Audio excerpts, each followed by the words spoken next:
നിങ്ങൾ ഈ കണ്ട വീഡിയോ ഉണ്ടല്ലോ, അത് ഡൽഹി പാറ്റ സമരത്തിൽ നടക്കുന്ന അക്രമമാണ്. ആ അക്രമ സമരത്തിനകത്ത് നടക്കുന്ന തമ്മിലടിയാണ്. ആ തമ്മിലടി ആരൊക്കെ തമ്മിലെന്ന് വെച്ച് കഴിഞ്ഞാൽ ഇസ്ലാമിസ്റ്റുകളും ഖലിസ്ഥാൻവാദികളും തമ്മിലാണ് ഈ അടി നടക്കുന്നത് എന്നുള്ളതാണ്. ഞാൻ കഴിഞ്ഞ ദിവസം ഇന്ത്യ ലൈവിൽ ഒരു വീഡിയോ ചെയ്തിരുന്നു. അതിനകത്ത് വ്യക്തമായി നമ്മൾ പറയുകയും ചെയ്തതാണ്, അവിടെ തമ്മിലടി നടക്കുകയാണ്. സിഖ് വാദികളും ഇസ്ലാമിസ്റ്റുകളും തമ്മിൽ. നിഹാങ് സിഖ് എന്ന് പറയുന്ന വിഭാഗവും ഈ CJPയുടെ ആൾക്കാരും തമ്മിലാണ് അടി നടക്കുന്നത്. അവർ നീല വേഷം ധരിച്ച ആൾക്കാരാണ്, നീല തലപ്പാവ് ഒക്കെ വെച്ചിട്ട്, കയ്യിൽ വാളുണ്ട്, കുന്തമുണ്ട്, ഈ പറയുന്ന കൃപ്പാൻ എന്ന് പറയുന്ന അവരുടെ സിഖ് വിശ്വാസമനുസരിച്ച് കൊണ്ട് നടക്കാൻ കഴിയുന്ന കത്തിയുണ്ട്. ഇവരുടെ കയ്യിൽ ഇത്തരം ആയുധങ്ങളൊക്കെ ഇവർക്ക് പെർമിറ്റഡ് ആണ്. കാരണം ഇവർ യോദ്ധാക്കളാണ്, വാരിയേഴ്സാണ് എന്നുള്ളത് കൊണ്ടാണ്. ഗുരു ഗോവിന്ദ് സിംഗിൻ്റെ അനുയായികളാണ് ഈ നിഹാങ് സിഖ് വിഭാഗത്തിൽപ്പെടുന്ന ആൾക്കാരെല്ലാം തന്നെ. ഇവരും CJPക്കാരും തമ്മിലാണ് അവിടെ അടി നടക്കുന്നത്.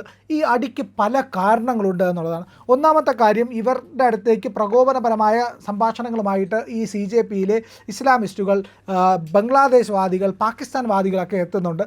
അപ്പോൾ ഇവർ വരുമ്പോൾ ഇവർക്ക് യോജിക്കാൻ കഴിയാത്ത പ്രശ്നമുള്ളത് കൊണ്ട് ഇവർ തമ്മിൽ ക്ലാഷ് ഉണ്ടാകുന്നു എന്നുള്ളതാണ്. അത് മാത്രവുമല്ല, മറ്റൊരു കാര്യം എന്ന് പറയുന്നത്, ഗുരു ഗോവിന്ദ് സിംഗ് മുതൽ അർജൻ സിംഗ് അടക്കം ഇവരുടെ സിഖ് ഗുരുക്കന്മാർ കൂട്ടക്കൊല ചെയ്തത്. സിഖ് ഗുരുക്കന്മാർ എന്ന് പറഞ്ഞു കഴിഞ്ഞാൽ കൊലപാതകത്തെ പറ്റി കേട്ടാൽ നിങ്ങൾ ഞെട്ടിപ്പോകും. കാരണം ഈ മുഗളന്മാർ, ഈ സുൽത്താൻമാർ ഒക്കെ കൂടി കൊന്നതെന്ന് പറഞ്ഞു കഴിഞ്ഞാൽ ഈ സിഖ് ഗുരുക്കന്മാരുടെ മക്കളെ അടക്കമാണ് കൊന്നത്. ഇവരെ ഇഞ്ചിഞ്ചായി അരിഞ്ഞു കൊന്നവരുണ്ട്. തലയിലെ ഈ ഇവരുടെ നീട്ടി വളർത്തിയ മുടിയുണ്ട്, അത് വെട്ടിക്കളയാൻ കഴിയാത്തത് കൊണ്ട് തലയിലെ ചർമ്മമടക്കം വെട്ടിമാറ്റിയ സംഭവമുണ്ട്. ഇവരെ ജീവനോടെ വെട്ടി കൊന്നതും തീയിട്ട് കൊന്നതുമായിട്ട് അങ്ങനെ സിഖ് ഗുരുക്കന്മാർ ആയിരക്കണക്കിന് സിഖുകാരെ കൊന്നൊടുക്കിയ കൂട്ട വംശഹത്യ നടത്തിയതിൻ്റെ ഇസ്ലാമിക ചരിത്രം ഇവിടുണ്ട്. അത് യാഥാർത്ഥ്യമാണ്, ചരിത്രത്തിനകത്തുള്ളതാണ്.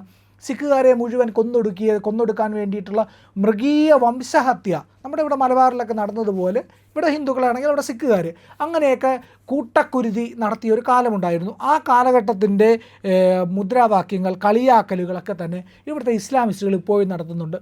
നിങ്ങളെ അന്ന് ഞങ്ങൾ കൂട്ടക്കൊല ചെയ്തു ഓർമ്മയില്ലേ എന്ന് പറഞ്ഞുകൊണ്ട് ഈ പറയുന്ന ഇസ്ലാമിസ്റ്റുകൾ പറയുന്നുണ്ട്. അത് മാത്രവുമല്ല, സിഖുകാർ ഇതിനെതിരെ സ്ലോഗൻസ് ഉയർത്തും, മുദ്രാവാക്യങ്ങൾ ഉയർത്തും. നിങ്ങൾ ഞങ്ങളെ ആൾക്കാരെ കൊന്നു, ക്രൂരമായ കൂട്ടക്കൊല ചെയ്തു എന്ന് തുടങ്ങുന്ന ഗാനങ്ങൾ, അതുപോലത്തെ മുദ്രാവാക്യങ്ങളൊക്കെ ഇവർ വിളിക്കുമ്പോൾ മറ്റു വശത്ത് നിന്ന് ഇസ്ലാമിസ്റ്റുകൾ പറയും ഏക്കോർ മോക്ക ഓർദേ, മറ്റൊരവസരവും കൂടി തരൂ, ഞങ്ങൾ ചെയ്യാം എന്ന് പറഞ്ഞുകൊണ്ട് മുദ്രാവാക്യം വിളിക്കുകയാണ്. അപ്പോൾ ഈ പറയുന്ന നിങ്ങൾ സ്ത്രീകളെ കൂട്ടബലാത്സംഗം ചെയ്തില്ലേ എന്ന് ഈ സിഖുകാർ നിന്നിട്ട് മുദ്രാവാക്യം വിളിച്ച് ചോദിക്കുമ്പോൾ അവർ മറുവശത്ത് നിന്ന് വിളിക്കുകയാണ് ഏക്കോർ മോക്ക ഓർദേ, ഇനിയും ഒരു അവസരം തരൂ, ഞങ്ങൾ അതുപോലെ ബലാത്സംഗം ചെയ്യാമെന്ന് പറയുന്നു. അപ്പോൾ ഇങ്ങനെയൊക്കെ പറയുമ്പോൾ പ്രകോപനകരമായിട്ടുള്ള മറുപടിയും മുദ്രാവാക്യവും ഒക്കെ ഇവർ ഈ പറയുന്ന ഇസ്ലാമിസ്റ്റുകൾ വിളിക്കുമ്പോൾ ഇവർ തമ്മിൽ ക്ലാഷ് ഉണ്ടാവുകയാണ് ചെയ്യുന്നത്. അതായത് നിരന്തരമായി വലിയ ശത്രുതയുള്ള വിഭാഗങ്ങളാണ് ഇസ്ലാമിസ്റ്റുകളും ഖലിസ്ഥാൻവാദികളും എന്നുള്ളതാണ് ഇതിനകത്തെ രത്ന ചുരുക്കം. അവർക്ക് ഈ രണ്ട് വിഭാഗങ്ങൾ തമ്മിൽ നിരന്തരമായി പോരാടിക്കൊണ്ടിരിക്കുന്നു. അവർക്ക് വലിയ ശത്രുതയുണ്ട്. ഇതൊക്കെ തന്നെയാണ് ഈ CJP സമരത്തിൽ നടക്കുന്നത്. ഇവർ പല വിഭാഗങ്ങളായി തിരിഞ്ഞ് തമ്മിലടിക്കുന്നുണ്ട്. ഇതിനകത്ത് നമ്മൾ മുദ്രാവാക്യം വിളിക്കുക, ആസാദി മുദ്രാവാക്യമുണ്ടല്ലോ. അപ്പം ജീസസ് കി നാം പേ ആസാദി എന്നിവർ വിളിക്കുന്നുണ്ട്. അതിനെ എതിർക്കുന്ന വിഭാഗവുമുണ്ട്. ഇസ്ലാമിസ്റ്റുകൾ വന്നിട്ട് ജീസസ് കി നാം പേ ആസാദി, അതെന്തിനാണ് നിങ്ങൾ അങ്ങനെ വിളിക്കുന്നത്, ഇവിടെ ഒറ്റ ദൈവമേ ഉള്ളൂ, അതല്ലാണ് എന്ന് പറഞ്ഞുകൊണ്ട് വരുന്നു. അപ്പോൾ ഈ പറയുന്ന ഇവാഞ്ചലിസ്റ്റുകളും ഇസ്ലാമിസ്റ്റുകളും തമ്മിലടിക്കുന്ന ഒരു കാഴ്ച കൂടി അവിടെയുണ്ട്. പക്ഷേ അതങ്ങനെ വിസിബിളായിട്ടില്ല. കാരണം ഇവാഞ്ചലിസ്റ്റുകൾ വളരെ ശക്തി കുറഞ്ഞ ആൾക്കാരാണ്, വളരെ മൈനോറിറ്റിയാണ്, മൈക്രോ മൈനോറിറ്റിയാണ്. പക്ഷേ അതുപോലെയല്ല, ഒരു മൈനോറിറ്റി ആയിട്ട് ഒരു സിഖുകാർ എന്ന് പറയുന്നത് വമ്പൻ ശക്തിയാണ്. സിഖുകാർക്ക് എണ്ണത്തിൽ കുറവായിരിക്കും. രാജ്യത്തിൻ്റെ ആകപ്പാടെ 2% അവരുള്ളൂ ഈ സിഖുകാർ. പക്ഷേ രാജ്യത്തെ സൈന്യത്തിൻ്റെ ഏതാണ്ട് 10% സിഖുകാരാണെന്ന് നമ്മൾ ഓർക്കണം. സിഖുകാർ അത്രയേറെ പോരാട്ട വീര്യമുള്ളവരാണ്, ഒരു വാരിയർ ക്ലാനാണ് അവരെന്ന് പറയുന്നത്. അപ്പോൾ അങ്ങനെയുള്ള ഈ സിഖ് സമുദായത്തിൻ്റെ അകത്തുള്ള ചില തീവ്രവാദി വിഭാഗങ്ങൾ ഈ CJP സമരത്തിൽ എത്തിയിട്ടുണ്ടായിരുന്നു. അവർ തമ്മിലടിക്കുന്ന വിഷ്വലാണ് നിങ്ങൾ ഈ കാണുന്നത് എന്നുള്ളതാണ്. ഇവർ തമ്മിൽ അടിക്കുന്നു, പോലീസിന് മുമ്പിൽ വെച്ച് അടിയാവുന്നു. അപ്പോൾ പോലീസ് സ്വാഭാവികമായിട്ടും ഇവർ തമ്മിലടിക്കുമ്പോൾ ഇടപെടും. ആ ഇടപെടുന്ന പോലീസുകാരെ ഇവർ തിരിച്ചാക്രമിക്കാൻ നിൽക്കുന്നുണ്ട്. അത് CJPക്കാർ കൂട്ടമായി പോലീസുകാരെ ആക്രമിക്കുന്നുണ്ട്, പോലീസുകാരെ RAFകാരെയൊക്കെ. നമ്മളൊരു സർദാർജിയുടെ പടം കണ്ടായിരുന്നു. അദ്ദേഹം പോലീസുകാരെ വളഞ്ഞിട്ട് ആക്രമിക്കുന്നത് കണ്ടപ്പോൾ ലാത്തിയുമായിട്ട് ഓട്ടിച്ചെന്ന് അടിച്ചവരെയെല്ലാം തുരത്തുന്ന ഒരു സർദാർജി. അതുപോലത്തെ സിഖുകാരാണ് നമ്മുടെ രാജ്യത്തെ സൈന്യത്തെ നയിക്കുന്നത്. വീരതയുള്ള, ധീരതയുള്ള, രാജ്യസ്നേഹമുള്ള ആൾക്കാർ. അവർ ഗുരുനാനാക്ക് പറഞ്ഞ യഥാർത്ഥ സ്നേഹത്തിൻ്റെ, യഥാർത്ഥ മതത്തിൻ്റെ, യഥാർത്ഥ സത്യത്തിൻ്റെ പ്രചാരകരാണ് ആ സിഖുകാരെന്നുള്ളതാണ്. അതുകൊണ്ടാണ് അവർ വിളിക്കുന്ന മുദ്രാവാക്യം എന്ന് പറഞ്ഞ് സത് ശ്രീ അകാൽ എന്ന് പറയുന്ന സത്യം, ഈശ്വരൻ, അത് കാലാതീതമാണ്, എല്ലായ്പ്പോഴും നിലനിൽക്കുന്നതാണെന്നുള്ള മുദ്രാവാക്യം വിളിക്കുന്നു.